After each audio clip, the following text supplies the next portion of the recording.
Oh, yes. It's Friday night right here on the Who-Bangin Sports Talk Lounge, and we're live.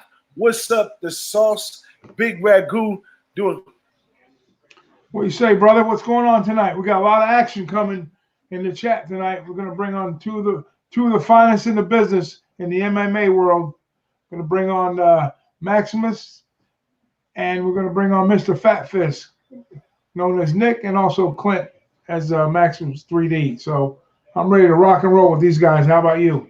Me too. Y'all already know what it is. It's the Who-Bangin Sports Lounge. This is where we bring in all type of people, other cappers, just about whoever we can to come in and enjoy some time, talk some sports or whatever it is in the betting world, tennis, golf, it doesn't matter. We get these people in here and we talk about those sports, give all our viewers a little listen. So all 9,000 of y'all, tune in right now. We're going into MMA. We got some great folks involved with this, and this is going to be a treat.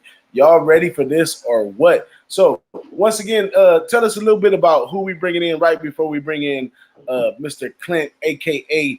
Amerix, Big Ragoo. Yeah, we talked to these guys earlier in the week, and they were ecstatic about coming on the show. Basically, we want to try to give them their perspective on what's going on in the industry and the sport, and help our cappers out to kind of show their looks and how these guys approach the game of MMA. I'm really curious myself because I'm really excited about this show, as all the shows we do, but this one in particular. So I'm looking forward to bringing Clint on, and then also bringing Nick on right along with him whenever he decides to show up. So I'm ready to get this party started. That's what's up. And, y'all know how we do. We always move forward. We're not going to even go back into last week and blah, blah, blah, blah, blah. We just going to jump right into it. We're a little ahead of schedule right now, but I think it's time to go ahead and bring our man Clint in. What you think, Big Ragoo? Oh, yeah, he's backstage. Bring him on out. There we go. With no further ado, we bring our guy Clint in. How you feeling today, Clint? What is going on, guys? I'm feeling great. It's a Saturday evening. Can't complain at all. I'm ready to go. Thanks for having me on the show. Absolutely. Man, thanks for coming to hang out with us on a Friday. I know it's a lot to do on Fridays instead of hang out with our 9,000 listeners right here and talk MMA on a great weekend. You have to keep me in tune. I'm going to just tell you right off top, I'm novice on MMA. I love going to the live fights, though. Those are really fun. I used to go to the Bellator from time to time at Sabobo. But when I'm in Vegas and, on a Saturday when it comes up, I go right to your Twitter page and make sure everybody know where your Twitter page is there. And I look at your plays and I throw a few of those big plus lines in there and I cash them, man. I appreciate you dearly. But because we got you on the Who-Bangin Sports Lounge today, we're going to get into a little bit more about you yourself, the person, you, the capper, the guy, the parent, the husband, whatever you are in your life. We're going to get into that. Tell us a little bit about yourself, Clint. All right. Sounds like a plan, man. I'm glad to hear you're cashing in on those picks. I love giving out free winners on my Twitter.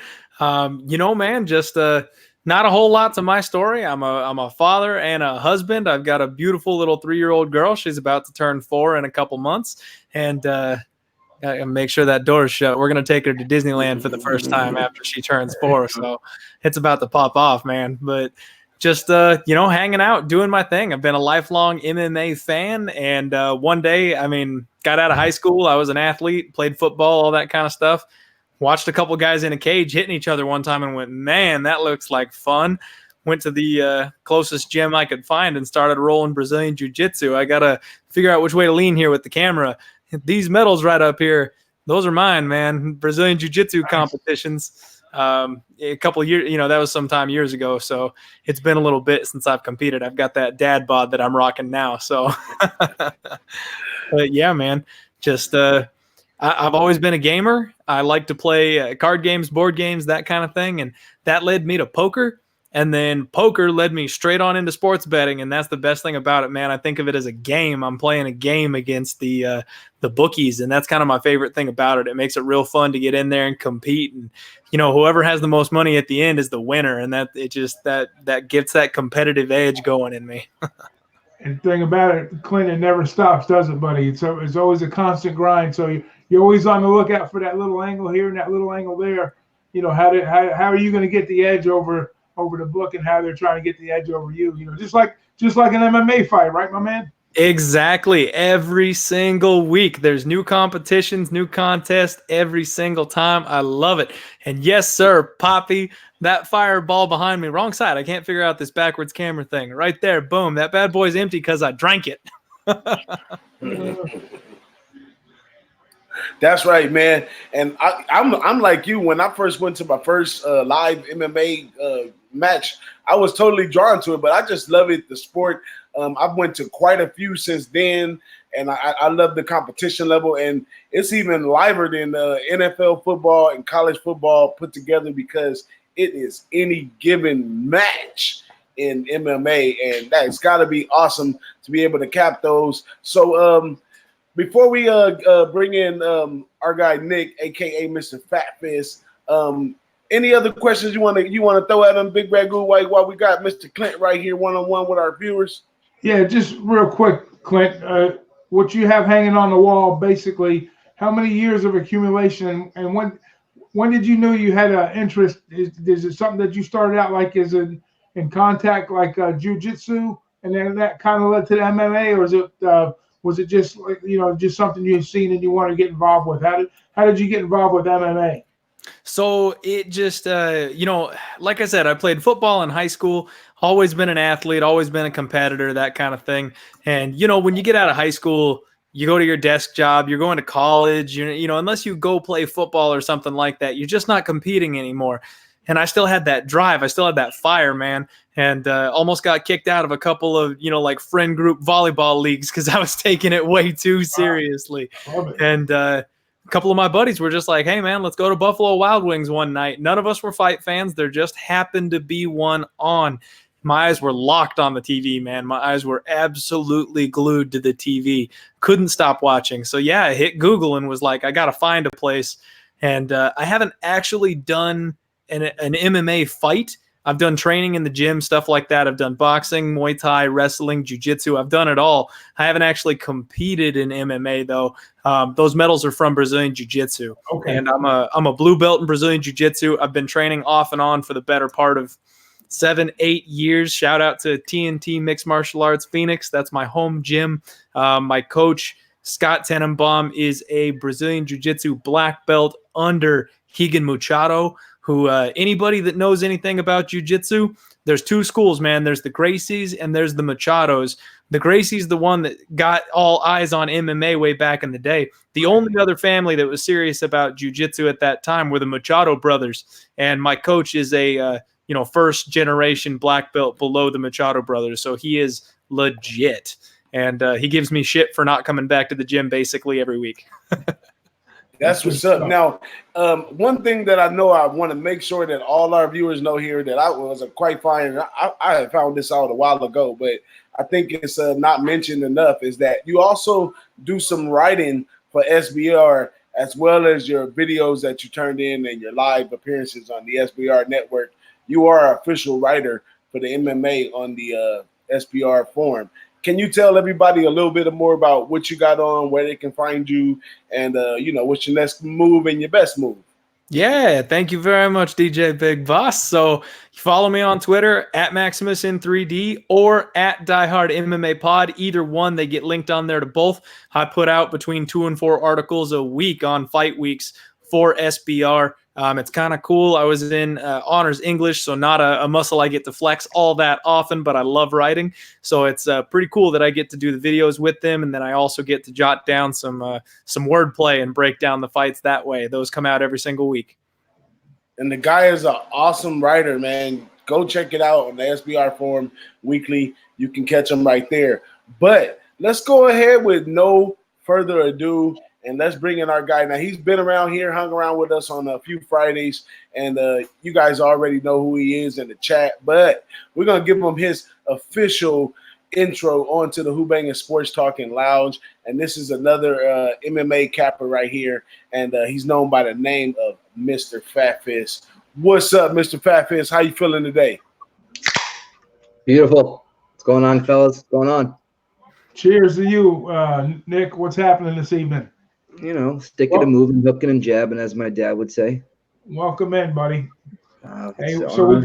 we just got through not grilling our guy, but just kind of trying to get a little background on him, on how he got involved in the game, more or less. You know, where he's from, and you know what's he all about, and you know how he got involved in the game. What about yourself?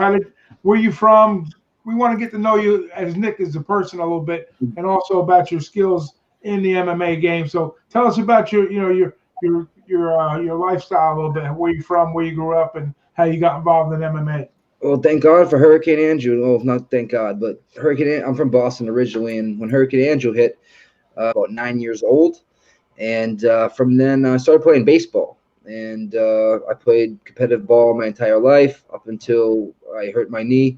I mean, I had scholarships to Vanderbilt. I was going to the Air Force Academy. I signed papers. I ended up blowing my knee playing basketball during that summer before I left for college. And but it's funny that you ask how I got into MMA. MMA or not yet.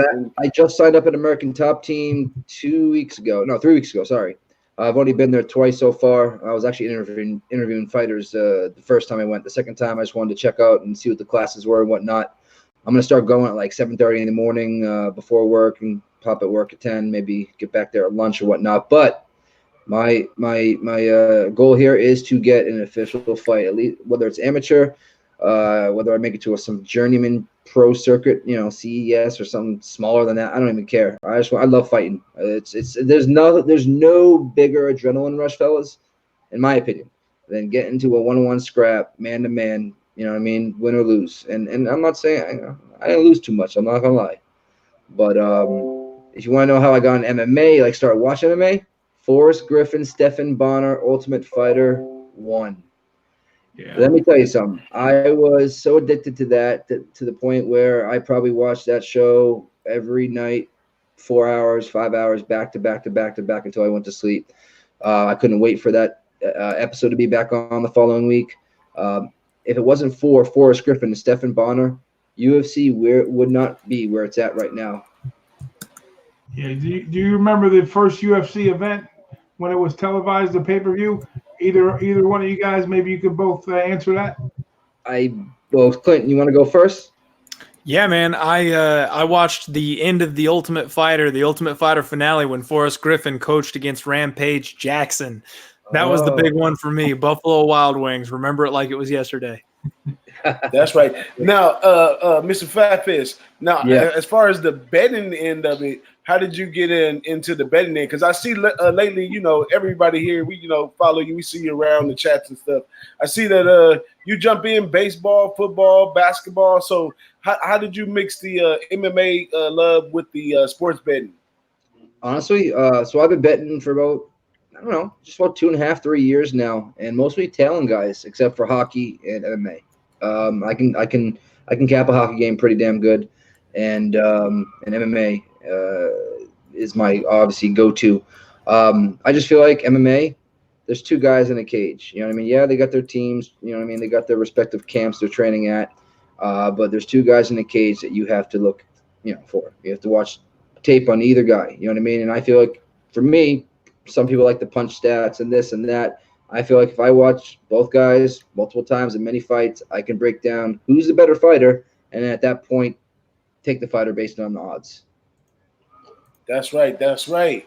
Well, that's enough about you and where you come from. We appreciate you coming up on the show. Can you let everybody know a little bit about where they can find you, what you got going on, you and the fight analyst, other things that you got popping off? Now that we know that you're getting in the ring, you got to keep us updated with that, because we definitely want to. Yeah, we might have to fly out to Florida for that one. Oh, you better. But he wants me to like film the whole process. He said like the training and all that stuff. I'm down. I mean, it's not gonna be some amateur shit when you see me, throw hands and whatnot. You're gonna be like, fuck, this kick and fight. I promise you that. I wouldn't put myself out there like that. But yeah, it's my dream just to get in the cage, man. It really is. And but that being said, you can reach me at Mr. Fatfist on Twitter. Anybody, just DM me. When it comes to that, I'll answer any and all questions, and vice versa. Because if you're another capper, I'm gonna have questions for you as well. That's what's up. Now, I'm all ears on this MMA, how to bet it, when to bet it, what to look for, and all those type of stuff. But I'm gonna let Big Ragoo, why don't you take the lead on this one and see? Got a couple questions for these guys as far as maybe this week's card or anything you got over there on MMA in general. Yeah, well, here's the thing I wanted to ask both of you guys. We'll start with Clint, and then we'll go over to Nick. So when you guys are looking at fighters per se, I know it's a loaded question because just like everybody's got different angles, what they're looking for, and how they cap, how we cap games depending on sport, and styles of capping. But what is it what is your, I would say your go-to or your main thing when you start looking at a card? What are you looking at to break a card down to start capping a fight? Like how do you go about it? For not, let's say somebody like myself is a novice that wants to start try to handicap MMA fighters. What are some of the bread and butter items to look for? So for me, the first thing I do, look for names you know. So it really pays in mixed martial arts to be a fan of the sport. You've got sports out there like basketball, like baseball. You can run algorithms and you can never watch a single minute of any game and you can be a successful handicapper just by doing the right math. You can't do that in MMA. The numbers in MMA lie. You have to watch the fights. You've got to know what you're looking for, and you've got to know what your fighter can do. Because even if you've got a fighter that a lot of people are maybe counting out, but you know that he's got this one thing, he can dig deep. You watched him do it one time, and maybe he missed a big uppercut that if he had connected with that, he wins the fight. The stats aren't going to tell you that, man, but you've got to know, you've got to see it. So look for fighters that you know. Once you see the fighters that you know and they're paired up with somebody, research the other guy. Make sure you refresh your memory. Watch your guy the last 2-3 fights back. I've got a UFC Fight Pass subscription. So I watched the last 3 to 4 fights of every single fighter just to make sure their skill set is clear and fresh in my memory. And these days, a lot of people are doing a lot of stuff with social media. So Instagram, Twitter, it's all super important these days. So you can track down pretty much anybody, see what kind of shape they're in, see what kind of mental shape they're in. That's a big deal. And then just compare skill sets, man. At the very last thing that you do, look at the line. So you analyze the fight, you analyze the fighter that you know, then you figure out the way you think they can win against the fighter that you don't know or maybe you're not as comfortable with, and then come up with a line in your own head. And then you look at the betting line, and if that thing's off, you hit it. Yeah. Now, how does that go for you, Mr. Fat Fist? Pretty much nailed it. Matchups are everything, right, Clint? I mean, they're everything. Everything. You take someone's punch stats or punch ratio and you compare it to the other, and it's not a math equation. You know what I mean? There's 2 men stepping inside that cage. I mean, one could be sick for all we know. It just that kind of, it's all about matchups. I also, the weight cut, you know what I mean? I think I like looking a lot into the weight cut to see how the weight cut went. Lately, I've been able to talk to some cool guys over at American Top Team that are kind of filling me in on some Glover Teixeira. Remember I told you guys he was hurt. He won the fight, but he was hurt in that fight. He's got a torn rotator cuff. He's getting surgery soon. That kind of inside info, yeah, that helps. But it's number one is matchups. Like Clint said, it's matchups. It's who the other guy's fighting. Yeah, he might have lost, the fight before that, but whoever he's fighting next, it's you know what I mean? It's on to the next. That's good information. So MMA, you got to pass the eye test, number one, to start off with, and then do your research. Watch go back and watch film, just like you watch the game. Like we watch football, we watch any sport, basketball. You go back and you see how they perform and how they put their product out on the field or on the mat. And you're just 2 guys in a cage. Remember, we're not capping a whole team. You know what I mean? Right. It's a little bit easier. No, well, not easier, because some people it's different. It's different. Yeah, different look, but nonetheless, you go back and you have the tools available to you via the Game Pass or the Fight Pass, whatever it is, and you can go back in time and check.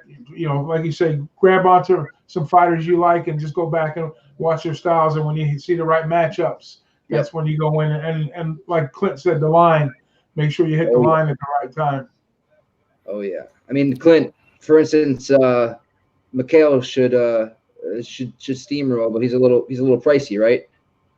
Yeah, this weekend, Michael Yep. Lord. Yep. Yeah. Michael Lord. He should steamroll, but he's a little bit pricey. So you gotta pick your spots. He's definitely parlayable in my opinion. I don't know what you think. Yeah, man, he's my favorite play. I laid some serious units on him to play him straight just because I don't want anybody else messing my bet up. But I think he's absolutely parlayable. And you know, one thing I want to tell you guys, MMA is it's a game of paper, rock, scissors. So if you've got two guys that want to fight each other, and MMA math never works. So if you're like fighter A beat fighter B, that doesn't mean that fighter B is gonna beat fighter C. Like the differences in the styles, it's a circle, man. You'll get a guy that'll get his ass kicked 3 fights in a row, and then he shows up and he looks like a complete world beater because he's got a skill set that just takes advantage of a hole in somebody else's game. So it's something you got to stay on your toes with, and that's where, for me personally, my training comes into play. I love that I've actually got experience in all the different forms of mixed martial arts, because then when I watch these guys, I know what I'm looking for. Yep. Now, my novice self, I got novice questions over here. Now, two things that I see when I go out to the Bellator or the Gladiator events. When I see different styles of grappling. Seems like different camps, because where we go, it's like all the different camps. Because between San Bernardino and San Diego, it's probably about 50 different gyms and stuff. So we see all the different camps, and they all offer different type of grappling. And then you got, some people that are better with their hands than the grappling stuff. And there's different styles of fighters in there. Now, in football, we may look at like, this is a run offense, a pass offense, and, we weigh it according. So do you guys look at maybe the jiu-jitsu style versus a stand-up fighter or grappling fighter? How does that come into play when you are looking at two fighters in the matchup?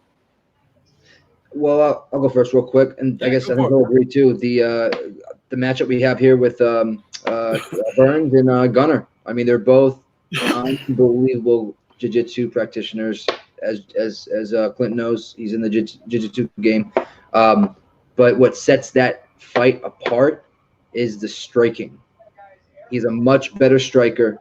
He's not cutting weight also. He's the second fight at 170 pounds. And we've seen these guys that are moving up in weight, not cutting weight, performing way better than they did at the previous weight class. Yeah, and just, generally speaking to your question there, Big Boss, everyone's going to be biased. Everyone's going to have that one thing that they kind of hang their hat on. And for me, I favor grapplers over strikers, and that's probably strikers. Sorry, apparently I can't talk. I favor grapplers over strikers, and that's probably because of my BJJ background. You know what I mean? I've got more experience grappling. I understand it. I like it. I like watching it. So because of that, I tend to give them a little bit of a favor over the guys that strike, because I'm just not quite as familiar with it. But even then, you've got to kind of compartmentalize it. So you say grappling. Okay, well, in a cage, there's grappling on the mat, and then there's grappling up against the fence. Those are two completely different worlds. Once you hit the ground, there's wrestling, there's sambo, there's judo, there's Brazilian jiu-jitsu, there's Japanese jiu-jitsu. I mean, there's so many different things. So even when you say this guy is good at that versus this guy being good at this, all I can say is that it's time watching the sport. You can't say wrestling is always better than jiu-jitsu, because I'll tell you right now, if you get a high-level wrestler and a mid-tier jiu-jitsu guy, the wrestler will maul them 90% of the time, because the jiu-jitsu guy will be on his back because he wants to be on his back, and he's okay with that.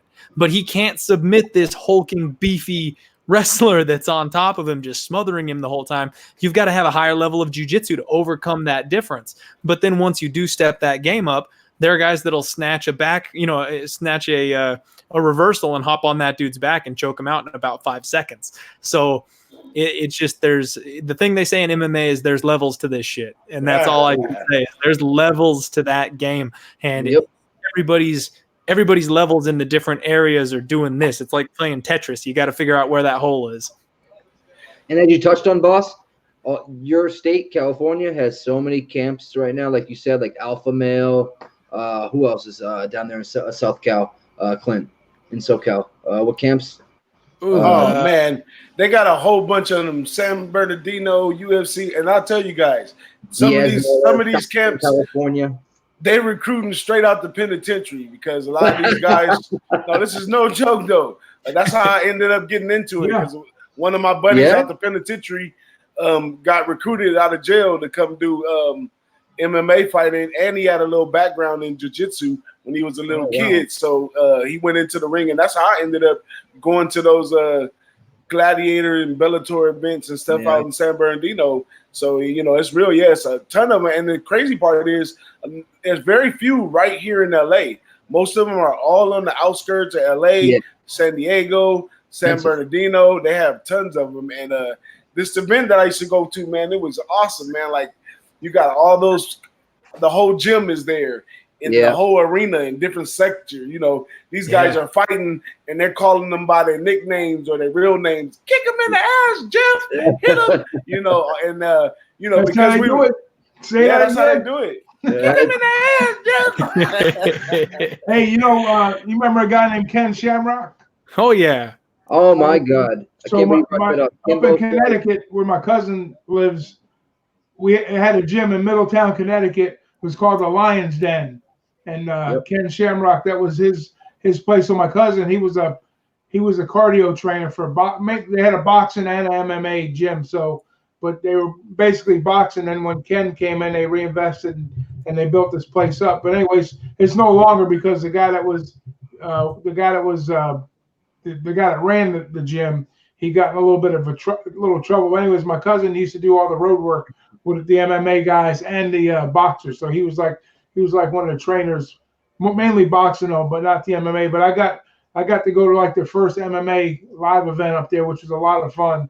And actually, they were at the Foxwood casinos up there when it was years ago, a few years back. But I tell you, it was one of the most fun time I had going to an event was actually getting involved in an MMA event, But I forgot who the sanctioning body was at that time. But it was in the state of Connecticut. But I couldn't remember who the it wasn't a pay-per-view card, nothing like that. But it was more like a house event. But man, that was a lot of fun. And I always told him, I says, if you ever have it happen again. But anyways, he's no longer involved with that. But that was a lot of fun. But it was an organic thing, is what I was trying to say. The whole sport itself kind of developed, like you guys were saying, down in South Florida and California, and then it just took off. People got tired. I'm gonna say got tired of boxing, but it was kind of like the new thing, and it's got legs for a long time, man. I mean, it's still going. It's stronger than ever. It's a sport. You guys remember Kimbo Slice? Oh yeah, Kimbo Slice, sure. I met him a bunch of times. So the first UFC event I ever went to was Rashad Evans' first fight out of the Ultimate Fighter House. He was fighting San Solomon, San Solomon, and he ended up he was almost dead when he hit him with that leg head kick, and the guy was unconscious for maybe 15-20 minutes. But behind me the entire time was Kimbo Slice and his two bodyguards, and that was before he even got into MMA. And he was trying to get into the UFC, and him and his bodyguards like rushed Dana White, and there was like a little scrap that happened and whatnot. But the whole night I was behind Kimbo Slice was behind me, I was chopping up with him. Nice dude, man. Nice dude. God rest his soul, but nice dude, man. Well, you remember Kimbo Slice when they tried, I guess one of the big networks they signed him to a big contract, and Bellator. It was Fox. I think it was Fox. So anyways, they signed X amount of fights for him, and then he was to fight his first fight on TV, and then the guy that he was supposed to fight canceled. They brought some guy from Fort Myers, some local gym guy, and he kicked Kimbo Slice's ass, and there went all that money. I think he signed for $40 million or some outrageous amount of money for TV contract. He was going to defend the belt X amount of times, and boom, and then they went bankrupt after that. So it never he ran into a jab and knocked himself out. Kimbo Slice knocked himself out. Seth Petrozelli was coming there. He was coming there. He wasn't like a backup. He was going there to watch the fights, and they got him literally in the back. I think it was within 24 hours, maybe 40 hours. I remember the guy because he was from Fort Myers, Florida. About 3 hours south of here. You know where Fort Myers is because you're on the other side of the state there. But yeah, that was crazy. I was just saying that's how that's how not how the sport developed, but that's how crazy the sport can be, right? That's Right, what's man. great about it, man. Yeah, Anything can happen. right. You never know. Like one of the best examples of that, man, is Anderson Silva versus Chael Sonnen. Chael Sonnen whooped Anderson Silva's butt in a 5-round main event fight for 24 minutes. And then in that last minute, Anderson Silva threw up a triangle and tapped him out. I mean, he was on his back getting roughed up for the entire night. Yep. Pulled it out of nowhere at the very end of it. That's why I love this stuff, man. You can never count anybody out. You can't. Now, he was beating the shit out of him. Go for it. No, he was beating the shit out of him that entire. Clint was dead on that. He was beating him up the entire time, and all of a sudden, I mean, I think it was like 30 seconds left, maybe 40. He slapped on the triangle, and the next you know it, Chael Sonnen's tapping him, and he had that fight in the bag. He would have, he never got to be UFC champion, and he would have been UFC champion if he just did not stay in Anderson Silva's guard. It was just dangerous of him. He was doing it all night, and it was, it was working, but they were both tired at the end, and he just slapped that on real quick, and it was over. It's like Clint said, he's seen it. He's seen his window. He took his punishment or whatever. Then he found a little kink in the armor. He went in there and went after it, and that was the end of the fight. That's how quick it happened. That's all it takes. That's why betting underdogs are the way to go in MMA.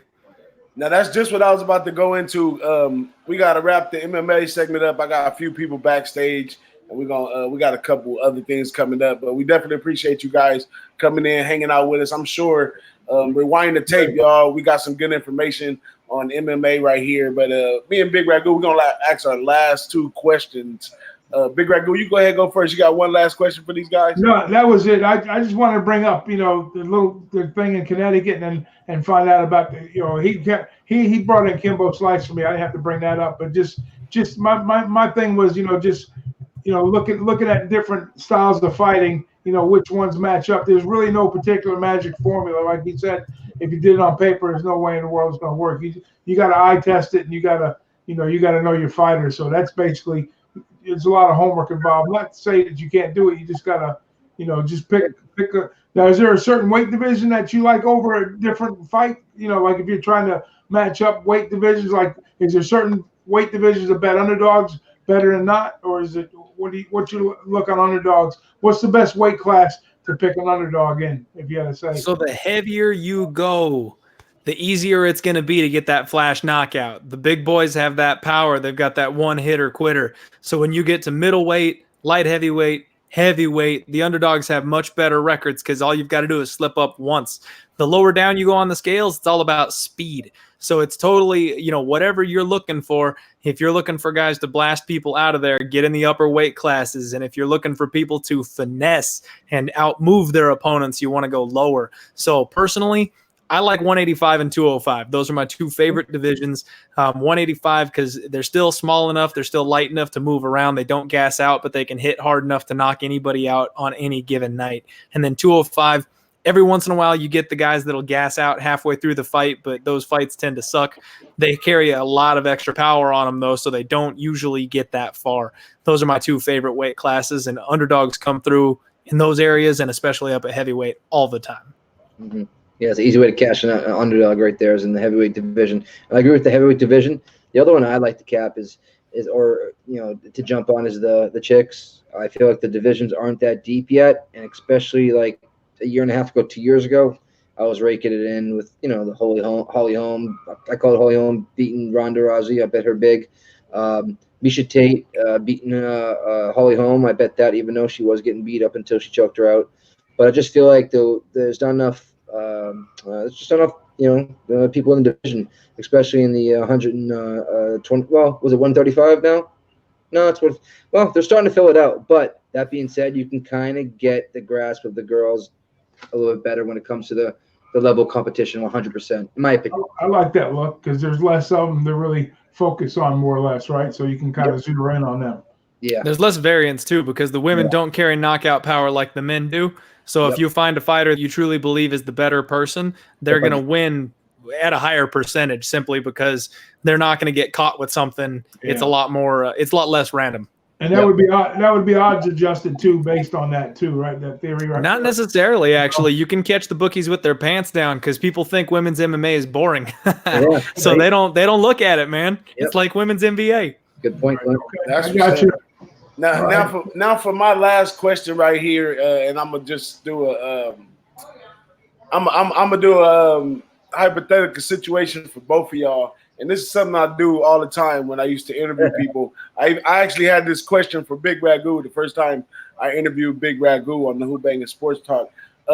So both of you, one at a time. I'm fresh off a plane. I'm in your city, right? I'm starving. I ain't had much rest. I need a good meal so I can knock out and get ready to do whatever we got to do the next day.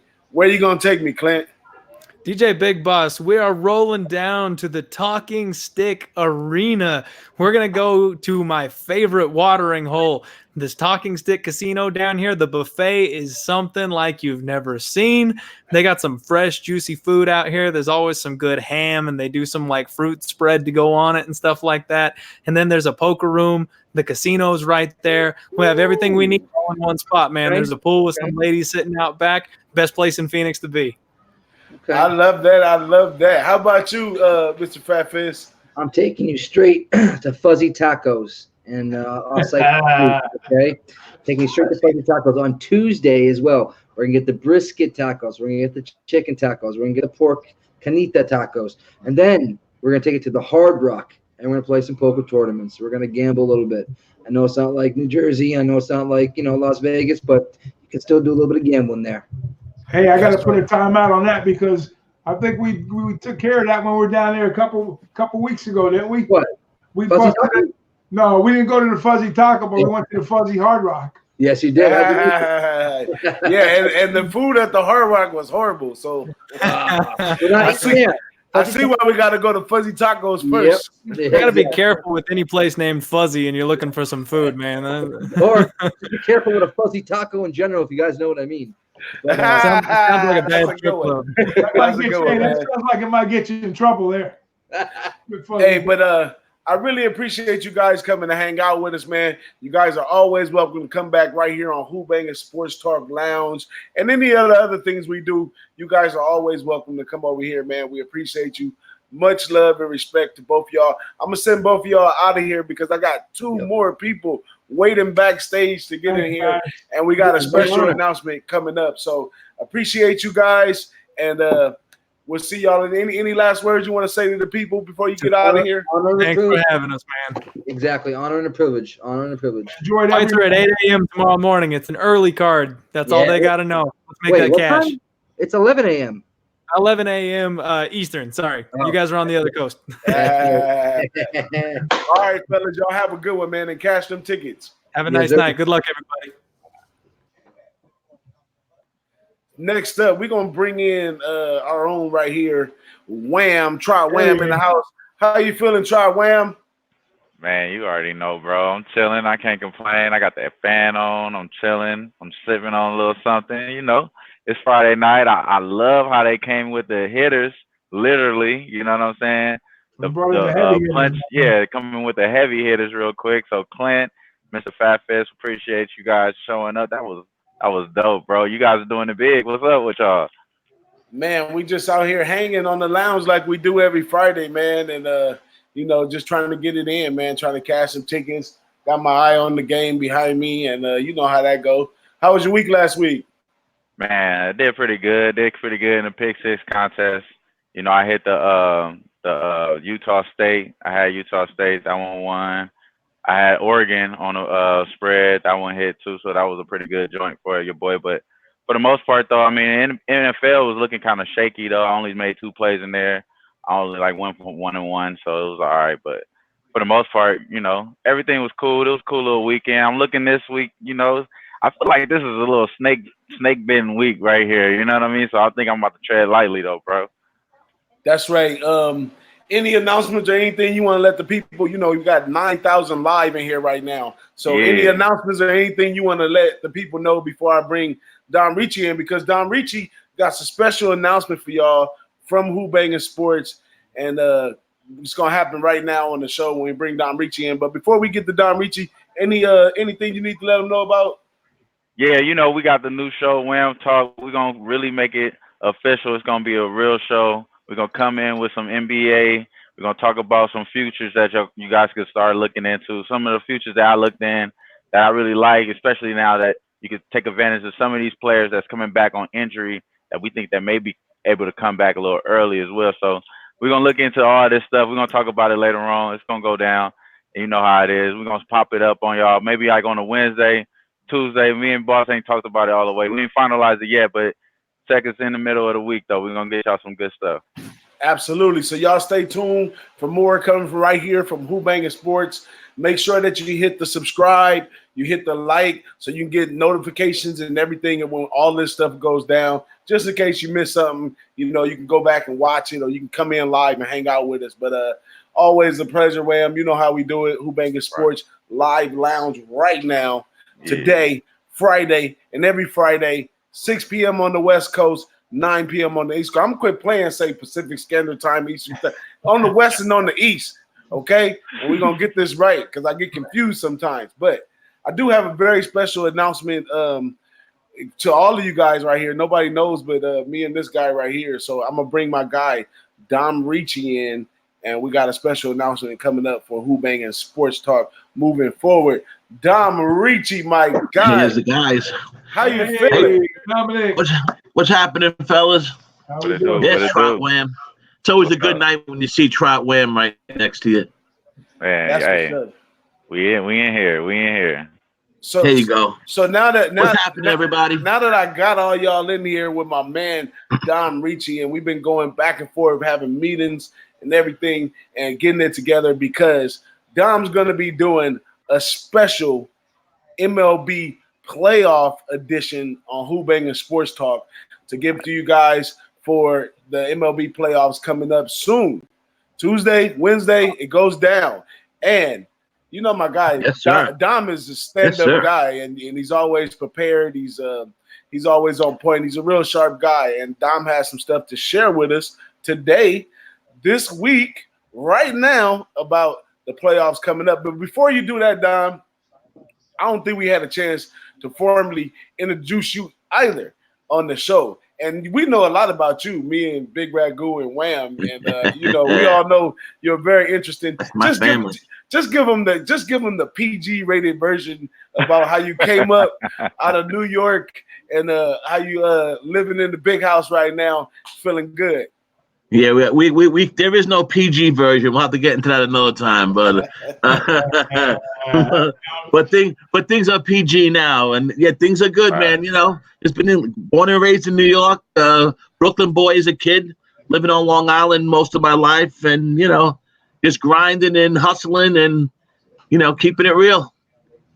That's what's up. Now, I've known you for a while through the chat and everything, and I definitely can tell you just from knowing you through the chat, not even the time we hung out together and all that, that you do have a true passion for baseball, and you're a diehard Mets fan, and that's what really set me off when you said you wanted to enter into the baseball on camera. And let's do something. Give them a little taste of what's going to be going down real soon. I tell you, baseball's been good to me this year, especially. I had a really good second half, you know, since the All-Star break, and you know, something I always loved. You know, I'm one of those kids that you know played baseball in the street, and you know, always just loved it. As far as the Mets are concerned, they had a good year. They played well. They stayed, you know, with a lot of heart. You know, Pete Alonso gave us a little thrill, tied the record tonight. I'll be at Citi Field tomorrow night with Comic Ricky. Maybe we'll see him break the record. That should be a lot of fun. See if I can record some of that. Yeah, that should be fun. Yeah. But next week, we got the MLB playoffs next week. Tuesday we have the NL wild card, and it's definitely the Nationals. And depending on what the Brewers do, it's going to be the Brewers or the Cardinals. So that should be some game. That's that one-game playoff, really, to see who's going to play the number one seed. Yeah. What do you think about that? What do you think about the National League wild card and moving forward from there? Not to give everything away, but you know, just a quick look. Yeah, you know, Doc, I think I might have the same feeling as you. I think the Nats might have some get up and go in this playoffs. You know, in the past they haven't been a good playoff team. Right. They've been pretty soft, actually. I don't think that is like that this year. They have to that one game playoff is just such a crazy game that it's anyone's game. It's just a coin flip game. But if they can get by that game past a good team, which would be the Brewers or the Cardinals, then they could go they could do something. I think they could beat the Braves, honestly. Is Max Scherzer, is he pitching first? He'll be pitching the third. That's another thing. I don't really have the pitching matchups, but we know that he'll be pitching game one for the Nats without a doubt. Yeah.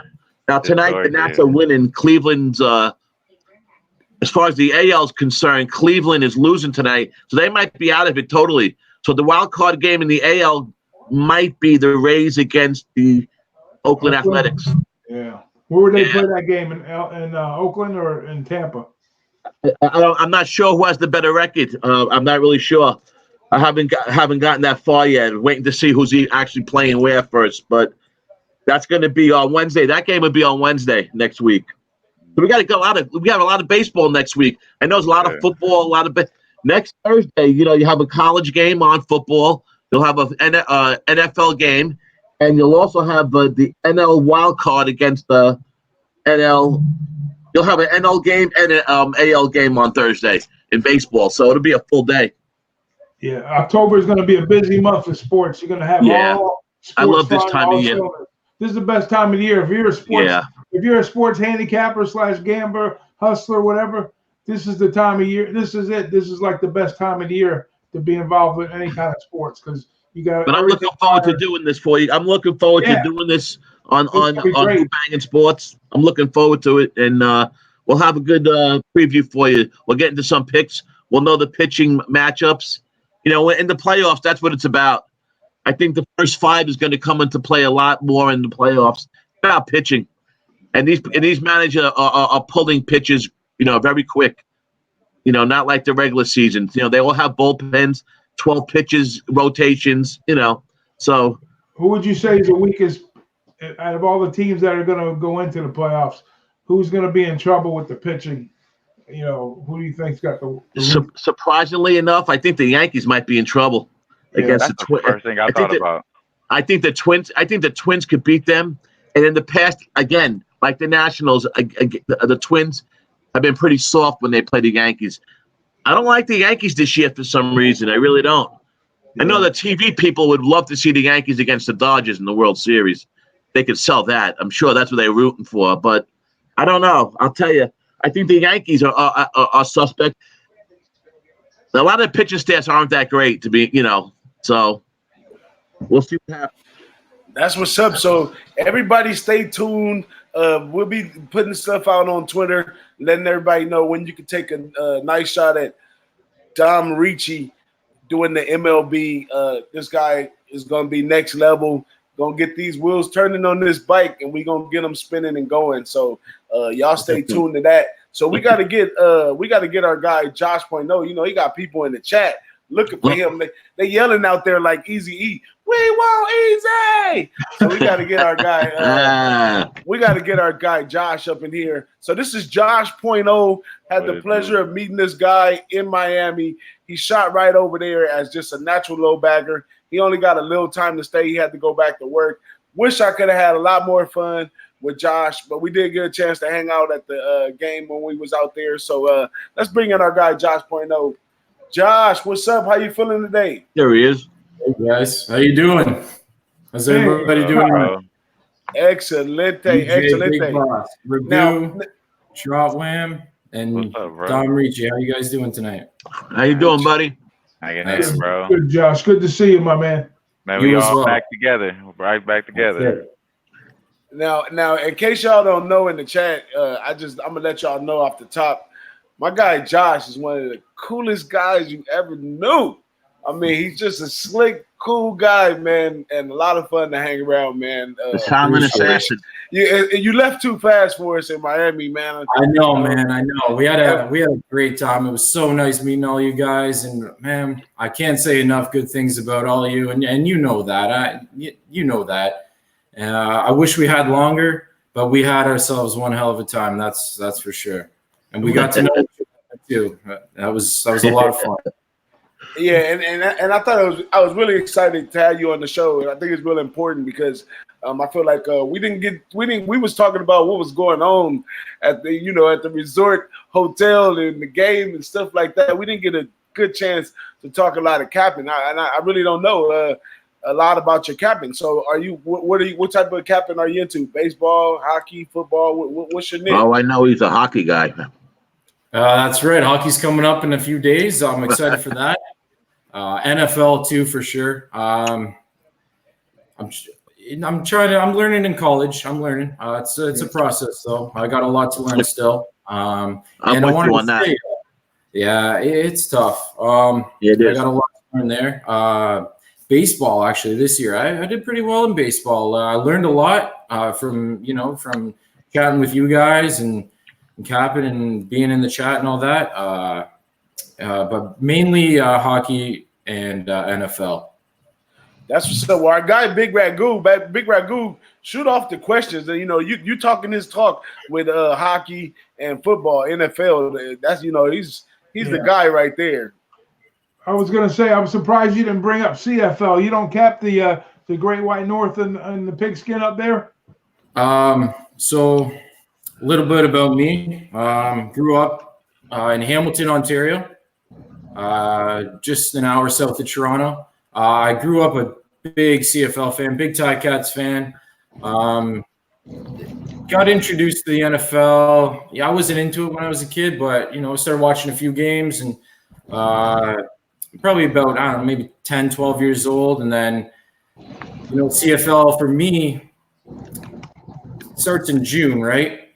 And it comes September, I flip my switch to NFL basically. And I tune in the playoffs for CFL, but, my passion's with NFL for sure. Do you have a favorite team? Who's your favorite team? NFL? Yeah. No, Minnesota Vikings.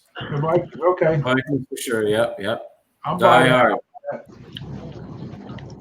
So when you're looking at NFL, do you have a certain MO to your capping when you cap NFL? Or are you just looking?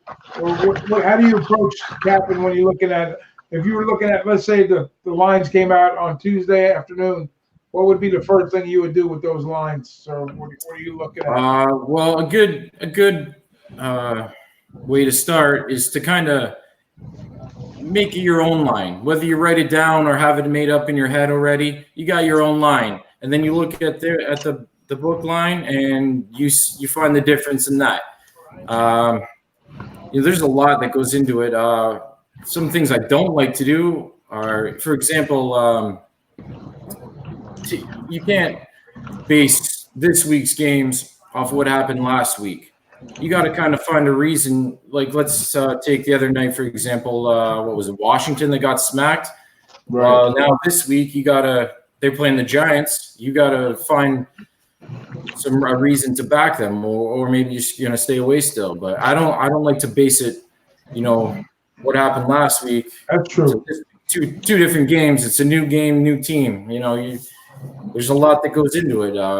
Home or away, weather, trends like records and all that. So did you cap that game? Which one? That Giant game that you're talking about, did you cap it? The Giants, not a whole lot. That's kind of a stay away from me. I mean, I'm looking Giants, but nothing locked in yet. It's a tricky game. It is. That's why I asked. Yeah, that's why I asked you. I know we last week. A little hit, so. Yeah. I look at that game like a fantasy perspective. If you are you willing to go in on Sterling Shepard? Are you willing to go in on the young boy that they trying to anoint? If you're saying yes, then yeah. If you ready to bet on them, bet on them, because that was the difference. You don't know the half of it with anointing. They have this kid as in the Hall of Fame behind Eli already. This kid. Just as fast as they go crazy. They'll put him in the shit house next week too. I haven't seen him play bad though. That's what makes it cold though. I haven't seen him play bad. He played pretty good in preseason too, right? Yeah, he fumbles the ball a lot. He fumbles the ball and he runs reckless. But he definitely played better than I thought he would last week. He definitely showed some poise. And, he's not afraid to stand back there and get hit because he got hit a couple big hits. That's why they're not going to. Everyone talks about if they should get rid of Eli. They can't get rid of Eli.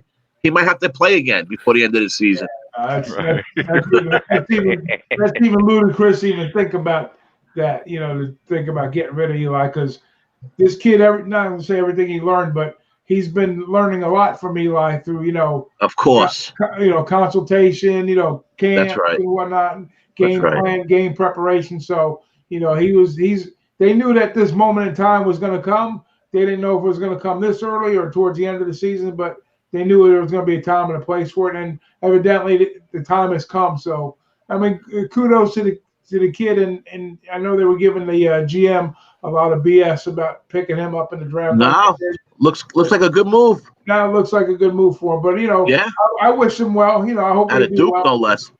Yeah, at a Duke. Yeah, I wish him well too, Doc. I agree with you 100%.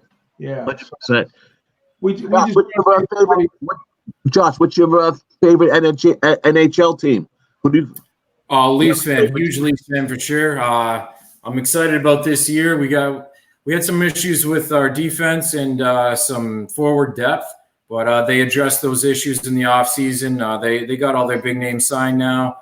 I'm excited for this season. It's going to be tough though. In the Atlantic, you got Boston, Tampa, like that. And the Panthers are up and coming now. They just signed Bobrovsky in the offseason. It's going to be tough, but I'm excited for sure. They just broke ground 2 miles from my house on the new Islander Stadium. I heard about at Belmont Racetrack. Yeah, the Islanders another racetrack rounds should be great. I'm a Ranger fan, but I'll be interested in this. So this will be good. New York has a couple of good, decent teams this year. Rangers got a good young team. I think that they're going to have some growing pains, but they have a good young team, the Rangers. And the Islanders played good last year. Even the Devils ain't bad. So, we have a good threesome in the New York area. Yeah, the Rangers last year, they were able to score goals in bunches. They weren't a top-tier team, but when they were dangerous, they were a dangerous team to bet against. Yes. Spots. Yes. Rangers. Yep, a lot like the Mets. They don't make the playoffs, but they're a dangerous team to bet. Right. Now, before we go too far in the NHL, I have 2 cents to throw in on that Giants game y'all was talking about early now. So do I. Go ahead. Let's go to football. I seen that, and we reached the open forum now. It's 6:58. Well, before we go dive right into the NFL, do anybody have anything to say about the Cal ASU game? Yeah. The only thing I was going to say is that Cal is 4-0 ATS, not just 4-0 straight up. They 4-0 ATS as well. That game starts on top now. of that, both of them really can't really do too much offensively. They kind of dick and dunk and play around with the game and shit. So, I mean, I was thinking more so on the under. Maybe the line was too high at 43. If anybody had something to say about the under, I was waiting. I thought it was, That's how I broke the game down. Initially, was based on the under, and that's why I like Arizona State, because if they're going to play an under game, then you got to like Arizona State with the points. It correlates to that, but not necessarily because the score is pretty low, right? So it's 40-42. So I could see that game finishing up like a 19-16 or a 21-24, 20-21, something like that. Something crazy. Probably, what's going to happen in that game. The only way that game goes over is going to be like field position turnover. Like if they get the ball deep and or a pick six or something like that. So whoever's got Cal or Arizona State, you're hoping for a pick six, right? Because you're going to get some prize in the contest. Isn't that how it works? Isn't that how that contest works? You get an extra prize now if you get a pick six. And what do you get? A bag of potato chips and a soda or some shit? Something like that. You get extra napkins and ketchup packets. Okay. But in that game for me though, the way I see it, I'm lighted. College football is a game of adjustments, and you got to ride with the Herm Edwards and them over there and the coaching staff. Here we go. It's a Friday game that calls for adjustment and preparation. Here we go. A team that has really good defense that causes adjustments on the offensive side, and just a game of adjustments. And if I had to lay money on it, I walked away from it. But if I had to lay money on it, I would go with ASU as well. Okay, I like that. And it looks like the line actually started opening up at 40 and a half at Heritage, shot all the way up to 43 and a half right now. So it's 43 and a half. Oh, it's climbing.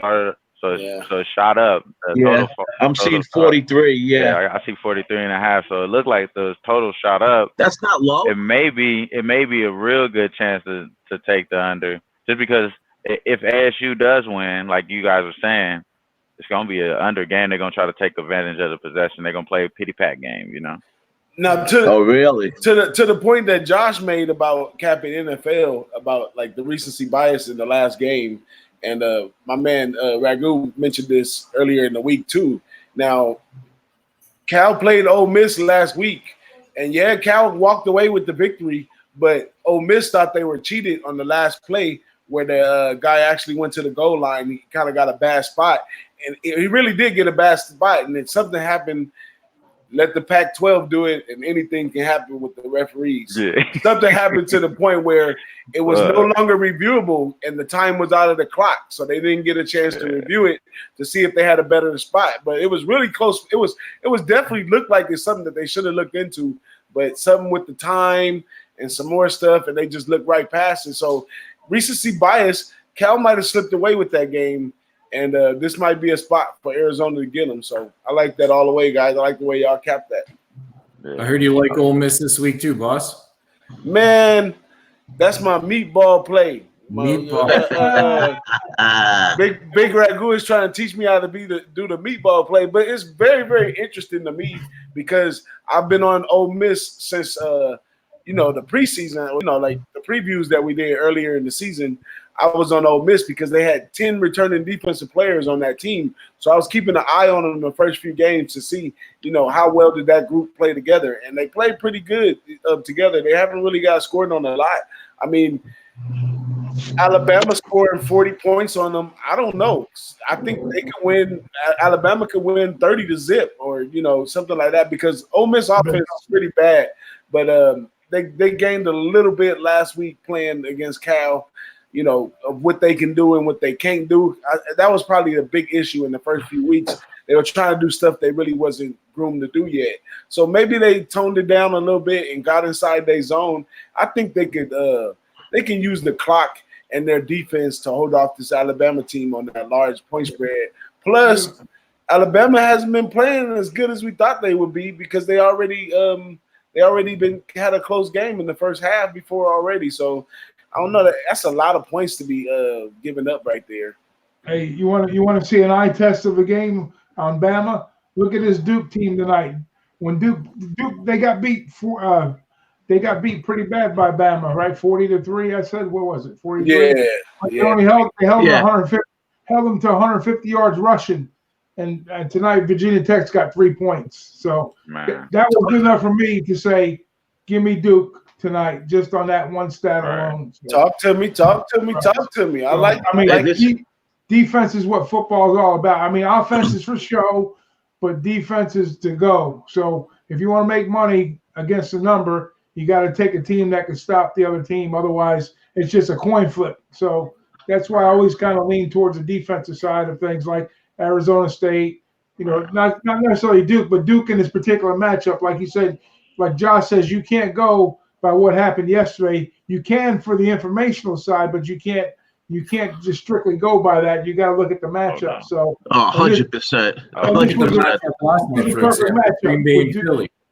Yeah. Life is situational. You can get into something that when you walk out the door to the grocery store, you know what I mean? That's why I was late today. I was in the grocery store. It took me forever. And you made the adjustment and you got to the house. Yeah, that's right. And I had to put up the groceries. You know how that goes. You know what I mean? You can't do all that. You know what I'm saying? Especially being the only man in the house. But we'll talk about that another time on Wham Talk, y'all. Middle of the week, man. We're going to talk about that. Hey, now back to that Giants game. And this is my lineman look. And a lot of my looks, the game is played in the trenches. So I got to look on that game, too. A lot of my looks come from a lineman point of view. Now, And this is all I'm saying. I'm not saying go run out and fade Big Ragoo's bet on the Giants, but I'm saying Barkley being out is major. When you got the run always opens up the pass. As a lineman, it's easier to block the run than the pass because you're going downhill. You're attacking them.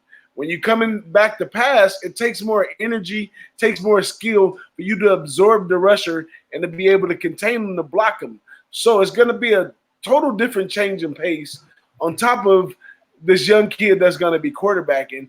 And here we go. The linemen are not going to be able to get, if the running game doesn't work out for them, they're not going to be ahead of the game in the trenches from going downhill. They're going to be taking it. So with that in respect, I say this might be a spot for Washington to finally get a win on the board with this Giants team. That a lot of people were on this Giants team, and I mean, honestly, if you've really been on the Giants, I mean, have they really paid off for you being on the Giants so far, or how is that working? I don't know, but really, because the first couple of weeks, they No. took the bet.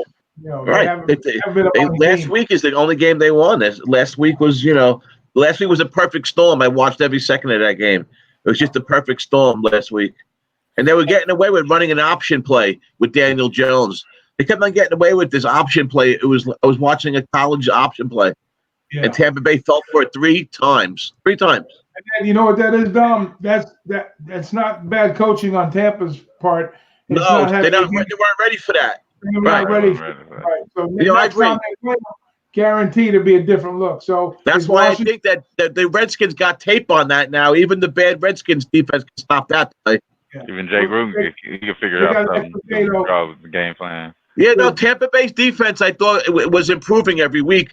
And I kind of like Todd Bowles as a defensive guy. He was over his head as a coach in New York, but as a defensive guy, Great guy, great defensive mind. Yeah, I agree with you. I agree. I mean, I think Tampa long term is probably going to be, if they ever get Winston to play a quarterback straight, they'll be a good team going forward. But we'll see. I mean, it's a new look for them too this year. But to touch on the Giants, going up against Washington, there's a lot of question marks, obviously. But I'm not a fan of taking teams coming off a Monday night game. Exactly. Back-to-back road games on top of that too. That's another angle that I like. So I figure if Giants, it's a perfect storm for Giants. Yeah, they don't deserve. I won't bet them the rest of the year if they lose this game at home. Go ahead. They're in a good spot. The Giants are in a good spot this week. They are. They're playing a bad Redskins team. I get off Monday night, so But then again, it's happened before in the NFL. These are the games that everybody jumps on, and we've all been burned before thinking this way. But that's why it's a game. Otherwise, it'd be everyone could we all be millionaires if it wasn't. Absolutely. Now, going to my guy Lewis in the chat, and Zach's about this Bills game. Now, when I look at this Bill game, and I heard Wham got a look on the Bills game, Big Ragoo got a look on the Bills game. Now, I say, why even if you're not going to take the Patriots in this game, why chance taking the Bills with only 7 points or 6.5 points? Because people want the Bill. People love for the Pats to lose. People look for a reason to bet against the Pats. That's why. Josh, what do you think, my man? The Pats are number 1 in total yards are allowed. The Bills are number 5, I believe. I think the play here is the under. It just makes too much sense. I mean, it's going to be a defensive, low-scoring game, in my opinion. The Pats probably cover, but it's not going to be – I mean, I think in my mind, the look here has to be the under, in my opinion. What's your guys' thoughts on that? I was thinking the same thing at the beginning of the week, hoping it would come out at like 43, and then I see 41, and I just felt I wasn't going to take it under 41. But now I see 42.5. So it's coming in on the over. Yeah. It hits around that 43 mark. I think the under is a really good play. Yeah. My guy was a tough one. My guy Lewis says AB put a curse on them. On New England. That's a funny one right there. But I haven't let up any points really this year, right? The Pats offense is hurting, and their defense is stellar. You know, the Bills have been playing really good, you know, but we know they really haven't beaten anybody great yet, but they've been playing good. You can only see who's in front of you. I laughed. They are 3-0. I laughed because they say right. Patriots don't care about winning in September. For somebody that didn't give up any points, they sure look like they give a shit to me. Right. If you go back a few years ago, they tried to start off slow, and the public really got on them bad about that. And after that, they kind of fixed it. So go ahead, Wham. I told my nephew, we talked about the Patriots earlier in this year. I was like, I'm about to make sure I get my Patriots money this year. I'm not going to go out this year without taking some money with the Patriots. I'm going to have to give me some Patriots money this year. Exactly. At this point, I'm not about to be going against them. I'm not, and you know what I told my nephew as well? I said, if the Bills blew out the Bengals, then I would have a strong case for the Patriots this week, because it looks like the Patriots didn't play nobody neither. You know what I mean? It looked like they didn't play nobody neither. So you could look at this game as probably being the toughest test they probably seen, at least the toughest quarterback they've probably seen. So I was like, well, maybe this could be a good chance for them. But at this point, it's either Patriots or nothing for me. I wouldn't touch nothing with this. They're low line, either Patriots or nothing. But like I did talk about this, privately 2 weeks ago, like a week ago. Like I thought if the Bills, they blew out the Bengals, it would have made sense. But they didn't cover. It doesn't make sense for you to back them this week. Why? You know what I mean? There's no reason. Yeah. I told my dad I'm backing Brady this year because me and him is the same age. This is the only threat. The Bills are the only threat that the Pats have in the division, obviously, with the Jets playing their third-string quarterback. And the way it sounds to me with this whole mono thing with Donald, I don't know if he's even going to be back in another couple of weeks, maybe not even to week 8 or 9 now. Right. I don't know. Crazy. They're really worried about it. The mono thing enlarges your spleen. And if you get hit, that you could rupture your spleen and basically die. So that's what really the reasoning is behind it.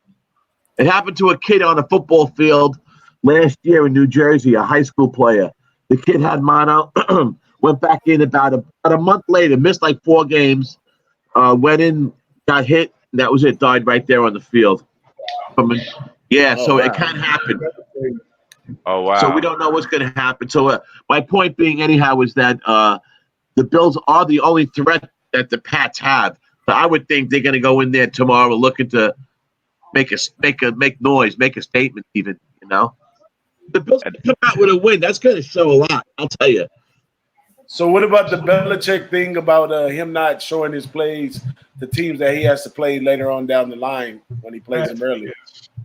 I don't know.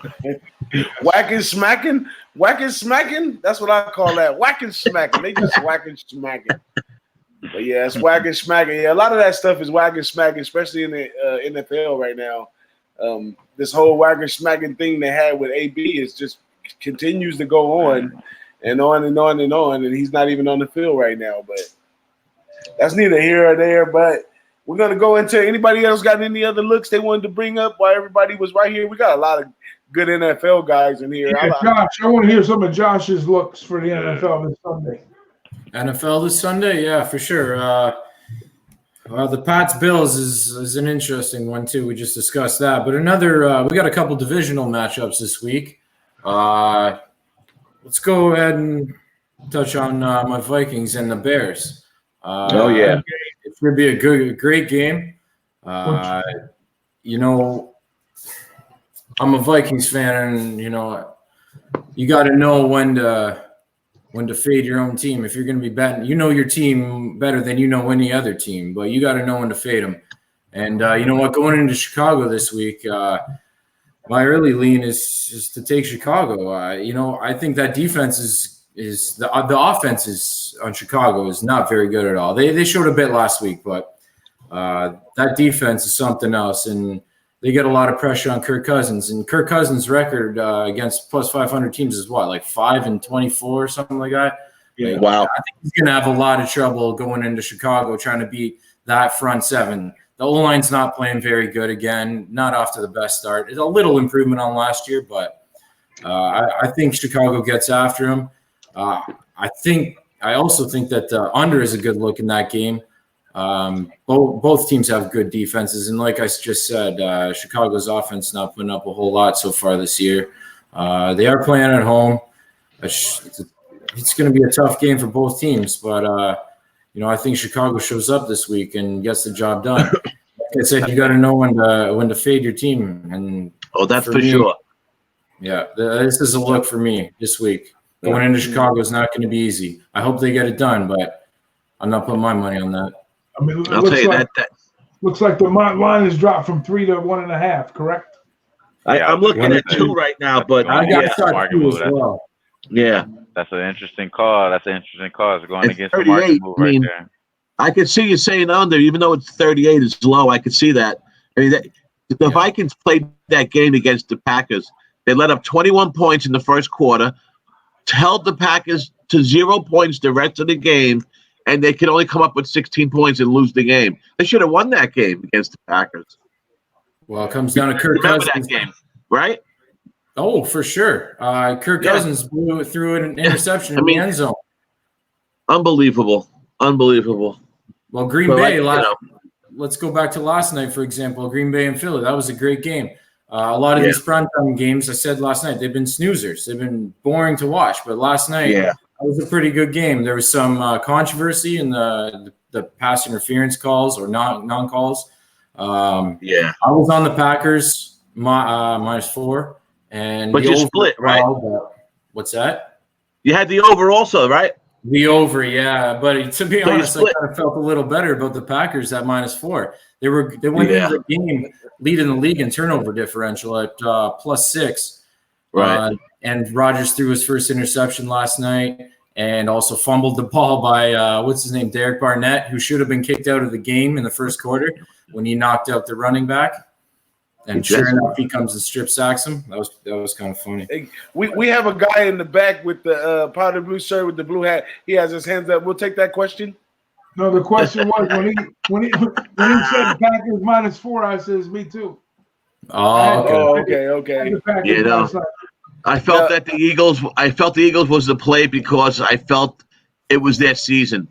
That was really the reason why That's interesting too. I mean, it was kind of, it's week 4, but you don't want to go 1-3 when you got Dallas in your division. Look at the rest of the NFC.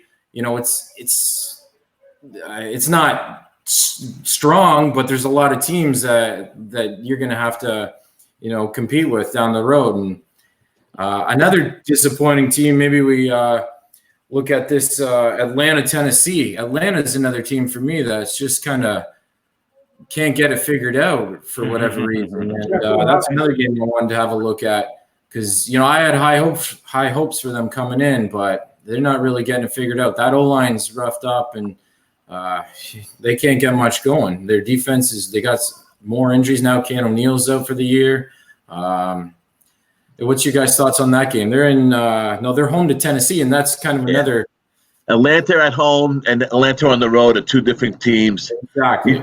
You see Atlanta on the road as a favorite, they'll lose every time. Right. At home in this point spread range, I kind of like them this week. Do you see that? I'm not sure what Tennessee is really. Tough game. I didn't take anything yet. I want to roll backwards a little bit to that Chicago game before we move to that next one. I just had I got another the way I see it on that one. I kind of like the over in that game. I think it's a media play on Trubisky being so bad from he had a bad game his first game out. This is a quarterback that I actually like. He doesn't really put the points up there, but I think Trubisky he can get loose at times, and he did that last week. He can get loose a little bit, and I think 38 is a low number in the NFL. I mean, a couple pick six and a couple touchdowns, and you over that one. No, it's 42. Oh, it's up to 42 now? No, it's 38. It's 38. Oh, I got the game backwards. Yes, it's 38. Okay. Yeah, 38 is a low number in the NFL, and it's just like I said last night with the over in the Philly game. We're looking for those pity pat situation where one team comes out scores a touchdown. The other team comes back, scores a touchdown. Bam, we got 14 points on the board. We got a whole game ahead of us. So Right. I like being in that position. 37 and a half at some places too. I'm going to tell you what about this board this week. It's a very tricky board because if you look at all the NFL games, there's really no home run games on this board this week in my book. I've made probably the closest thing that might even be a home run, and it's really not a home run, is the New England game. But, Kansas City going to Detroit, maybe there, Kansas City, a little higher power offense. But you look at Carolina, Houston, that can go either way. You got Oakland, Indianapolis. Indianapolis should take care of business, I would think. Tennessee, Atlanta, either way. Tampa, LA, big number there, right? Seattle, Arizona. I like the under in that game, in the Rams game. Yeah, I can't see Tampa Bay scoring 17 points. Yeah. And you know how the Rams are. Even Jimmy said it today, the pedestrian offense. Yeah, they don't score many points. But, very fickle, that's why they're not going to cover that spread either. I thought that number was high. I thought that total was high. Yeah. The number is high too. Yes, it is. The spread is high too. I agree. I think Tampa is not as bad as people think. You know what I mean? They still put up numbers. You know what I mean? So if they could still score, and we're saying that last week, we're saying that the Rams can't score, then I think they came across a team that's a lot better than them.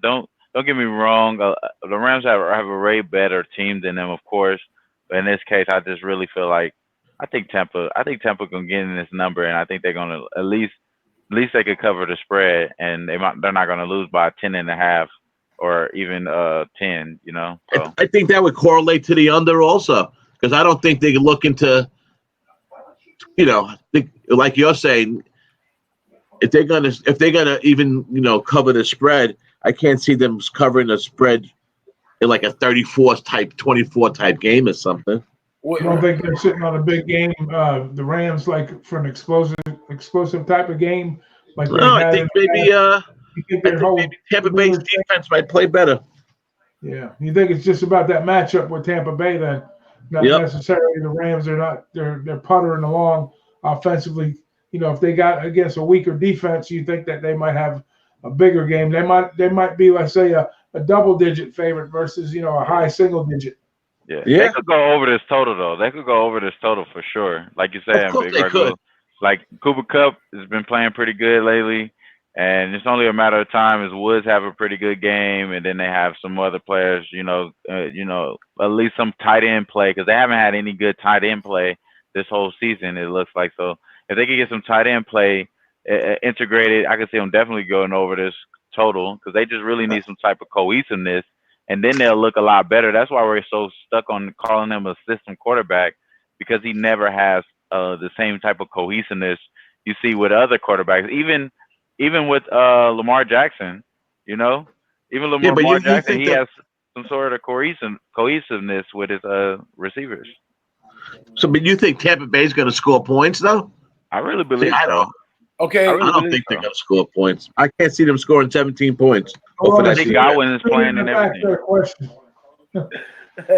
Let me add some fuel to that fire with my crazy thinking right here. On Dom's point on the under, I like the under. I like on the under is that both teams are grass teams and they playing on grass. The grass can slow those teams down a little bit to keep it under a little bit. So I like the under in respects to playing on grass. Two grass teams, they'll take it slow, run the ball, open up the pass, whatever, how that go. And as far as the over, as a case for the over, Jameis Winston, once again, he's on. This is the application year for him. He knows he's probably going to get the boot over here, so he has to go out there and show these other people that's watching him. He's doing it for the agents and trying to get a good deal. And if you notice him, he's constantly taking swings at the end zone as much as he can throughout the whole game, 4 quarters. So he can take it over. Stopping drives. But I like the sometimes I like the grass look on the under too though. But can't doubt the coach over there at the Rams. He's a really swift guy, man. Yeah. And we were just talking about Todd Bowles, so we'll see. After last week's performance, I would think that the defense who got reamed this week, I would think, in Tampa Bay after last week's performance against the Giants. That's for sure. Guarantee. I don't expect them to be that bad again. Yeah, I at the same time though, like I was thinking that they were probably going to just try to get rid of that game. Hopefully, you know what I mean? Yeah, put a line through trash it. that game. Yep. Yeah, because you can't go in here thinking like, oh man, we're just getting whooped by all the young good quarterbacks, and you think about Jared Goff and their offense right now, they haven't really been doing nothing impressive. So that's why I'm looking at Chris Godwin coming back playing pretty good. I'm looking at Mike Evans actually being able to perform. So I was hoping that happens, but I ain't putting no money on this game though, Dom. I'm not on that side. Yeah. I didn't put no money on it yet either. No, I didn't either. Me, I think it's worth it to take the 10 points with Tampa Bay in the NFL. Taking points with the NFL is a good thing. No, I'm on the 10 points. No, I'm saying as far as like the over though. I'm not on the over. I'm not on the over. Oh yeah, I got you. I think it's not going to be I could see it being a low scoring game. I just know that they're going to keep it close for sure. I got an interesting game here. The one I thought was interesting is the Ravens and the Browns. Doc, what do you think about this game? The Browns are at the Ravens. We've seen the Browns being, frauds. Like I kind of thought they were going to be, but they might prove us wrong in the end. They might prove me wrong in the end, anyhow. My first look on the Browns for the season. Not forget about the individual games, just for the season, because they were getting all the hype. Baker was this last year. They're bringing Freddie Kitchens in. Yeah, I'm with you. They get all this piece. Get all these pieces now. OBJ. They get this guy. They get this guy. You know what? In the NFL, when you get a second-year quarterback, it's almost like a sophomore jinx. And not saying that he's a bad quarterback because he's got talent, but he's still immature in a lot of ways. And then you get a first-year coach, a rookie coach, and you're trying to put all these pieces together as a unit. And like you say, cohesiveness, right? It ain't happening for these guys. I can tell you that right now. Maybe on the defensive side a little bit more because they've been together as a unit more. But on the offensive side, they're going to have their struggles. Now, you flip the coin over there with Baltimore. They got Jackson coming in. He was sitting on the sidelines. They brought him in for the playoffs. They had some stuff that they worked through camp. And, they had him there last year. And they had pretty much a lot of the same unit that they had a little bit of injuries. But they're always been a well-coached team. See, that's the difference there. So, Baltimore, Harbaugh is a great coach. He really is. Yeah, I agree. He's a great coach. He's a smart coach, and he knows how to put a game plan together. Now, 7 points, the line went from 5 to 7, so you might have got in on the ass end of that if you didn't get in early. But I think, you probably there's some 6.5s out there, though. I see there's 5 Dimes got 6.5, and Heritage Intertops, they got 6.5. So if you like Baltimore, I would probably say now's the time to bet them. If you like Cleveland, you might wait. You might be able to get a 7.5 somewhere. Possibly, but I just think Cleveland, as far as for the year goes, like I think they had them like at 10 wins, whatever it was, some big number. I'm like, no way in the world, huh? 9.5. 9.5, okay. But then I think early in the season, early when the prop came out, everybody was going after it. Then after preseason, the total started coming down a little bit. Not that they're going to show you their cards in preseason, but a lot of guys. I said, there's no way in the world that you're going to, they were almost 500 last year, right? They were one game. They had a tie, didn't they? They had a tie last year. How many ties did they have? 2?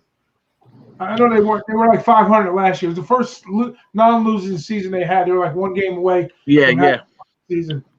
But I don't see these guys picking up, another 3 games above of last year. So I think they're a fraud as far as a player. They talk about them winning the division. I think the team that's going to win the division is the team they're playing tomorrow. Sunday. Well, like you said, Ragoo, you got Baker Mayfield in the second year now, and they bring in OBJ. Well, now all of a sudden Baker Mayfield feels like he needs to make those big plays, the one-handed grab in the end zones, and he's got to show everybody what he's all about. Well, no, just calm down, stick to the game plan and make the right moves, and that's going to win win the game for your team, not going, not being flashy like OBJ and Landry. Right. Hand it off to Chubb and, make those small plays that are going to get your team the win. They don't use that kid Chubb. Exactly what you just said. They don't use that kid Chubb enough at all. He's a stud, that kid. When he played at Georgia, kid was unbelievable. I said, whoever winds up with that kid, that's why I say all these pieces they had, I was like, man, if they can get this team to gel, I said, they have a ton of talent, but are they a good team? And I don't think they're a team yet. A lot of them are young too. They're all young players and they haven't played together as a unit. And like Josh was saying, you gotta play within yourself. Don't try to be something that you're really not. Now, your time and fame will come in due time. You just can't. It ain't gonna happen overnight. Do you think that has a lot to do with the leaders in the team as far as like coaching wise? More grown men that's in the room that's able to lead these young people. Well, that's the thing that I don't know is Baker the leader on that team because he's kind of young to be the leader. He might be an inspirational type player, but you need some. That's the thing about the locker room too. That's a great point by you. So why do you think like when these teams they go after players, they like bringing these players that's won a Super Bowl into their locker room. This guy's got a Super Bowl ring, and he can preach to these kids that have the aspirations. He can tell them Richard Sherman.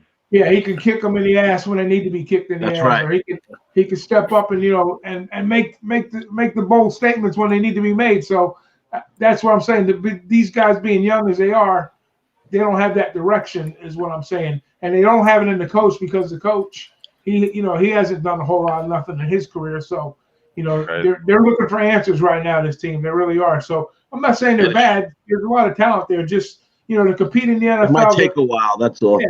You got to walk that fine line, week in, week out. Like we know any given Sunday something could happen, but to do it consistently, week in, week out, you got to stay the course. And I don't see this team really being that team right now. I see them still playing 500 ball, if they stay healthy, but I don't think they're the best team in the league. I mean, in their division. I mean, that's a wide open division. Pittsburgh, we know their problems, right? They got issues. Yeah. If you were to buy on them now, I heard Will Capper say on the Audible today that you could get on them right now because you should have already had a Baltimore pick early because the way they were looking early on, they looked like they were all in good shapes, and they could have had the best defense coming in, and we all knew that coming in. You know what I mean? So. That was one of the reasons why we could have been hopped on them already. I didn't have a ticket on them, so now that they're favorite, I kind of feel like I'm kicking myself because I did know that, I did know that, so I'm kind of mad about that. But I'm not really a futures guy. I'm jumping into futures more so this year. I did take a couple of futures last year, and they turned out pretty good. So I'm gonna probably try to get more into futures more so this year, and I'm gonna start off with basketball. But yeah, but. Go ahead, Big Ragoo. I see you have something. I was gonna say you're gonna be like Vegas Dave and bet every team and say you got the winning ticket. For real. Oh man. Hey, we know that with the Browns, we know it's not OBJ as a leader, that's for sure. All right. Yeah. Now we see, I'm not hating on them. I'm not hating on them. I'm really not. No. I think the Browns in the end, like I said, I think they might, they need time to gel. In the end, they might rattle off, 6 wins at the end of the game, at the end of the season in a row, And like you say, come out to be 8-8, We'll see. It's a big, they're in a tough spot this week, though. That's for sure. Yeah. I mean, that's a matchup. That's really a matchup made in heaven for both of those teams because somebody's going to come out of that game as they're going to be the favorite to win that division. I would say, just by that first look. Big game for Cleveland. I don't know. It ain't going to be the Bengals unless Pittsburgh has a miraculous run, where they kind of get their shit together. But well, they should win this week. They should win this week against the Bengals. I think the Bengals is trash. Are the Bengals still trash? What are the Bengals? I have no idea. Are they the same old Bengals? I think once if they get. Oh, sorry. Go ahead, Big Ragoo. I'm sorry. I was going to say Dalton. He's not looking like anything special lately. But what do you think, Josh? What you think about the jingles, Josh? The Bengals, Josh. The jingles. The Bengals? Sorry, man, I didn't hear you. Yeah, the Bengals, they're trash. Andy Dalton, he doesn't have it in him to get it done, in my opinion. Joe Mixon's, he's got a lot of potential. John Ross is very fast. He was leading the league after a couple of weeks there in receiving yards, but last week I got him on my fantasy team, and I started him over some other guy, and it didn't work out very well for me. Let's just put it that way. He didn't show up last week at all. Oh, don't worry. I had Josh Howard on my bench yesterday. So don't worry, no, bro. Jordan Howard. Don't worry, bro. Don't worry. Yeah, I had Josh Howard, Jordan Howard, whatever. Yeah, the running back from 2 touchdowns. Don't worry. Yeah, don't worry, bro. It could get worse. I haven't had a good chance to give a shout out to our chat, man. We had a lot of well-known, respectable low baggers and cappers show up. My guy Maxwell Smart, Prince of the City, Top Set. We had Luis in here. Parlay Poppy was in here. Twatty just showed up not too long ago. We got Ski Prophet up in here, and of course we had a nice panel today. They all in here right now. But I appreciate everybody from coming and hanging out with us, man. This is a great show. I feel so relaxed just sitting around chopping it up with you guys. We really could do this all day, but we got to put a ball in it somewhere. So does anybody on this panel got any type of best bets or something you want to put the people on for the week? I would look into the Western Michigan, Central Michigan over. Looking at all MAC teams, starting to get into conference play. The lines are starting to fill for these games. They don't know which ones is really going to be too trash, which ones is going to be pretty too good. Western Michigan is already the 17, 18 points favorite. I like the over in this game. Both of them give up a lot of points, and I'm expecting both of them to give up a lot of points and a lot early. So you could get the 30 and a half, I think. I think you get 30 and a half at Bet Online. It's at minus 130. I like the over 31 too. So if you get the first half over 31, I got it at 31. It was like minus 110 or something like that. So, Can I make a comment for you on that? Yes, sir. I told Jimmy today because when I was on the show, DJ, you weren't on tonight, right? Okay. I told Jimmy when we were on last time on Boston Sauce, I referred to a page, Don Best Sports, right?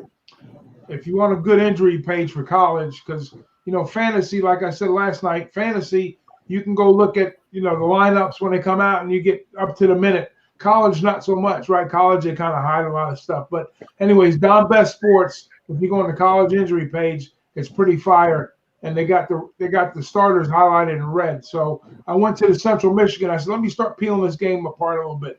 I went there. Their starting quarterback is out.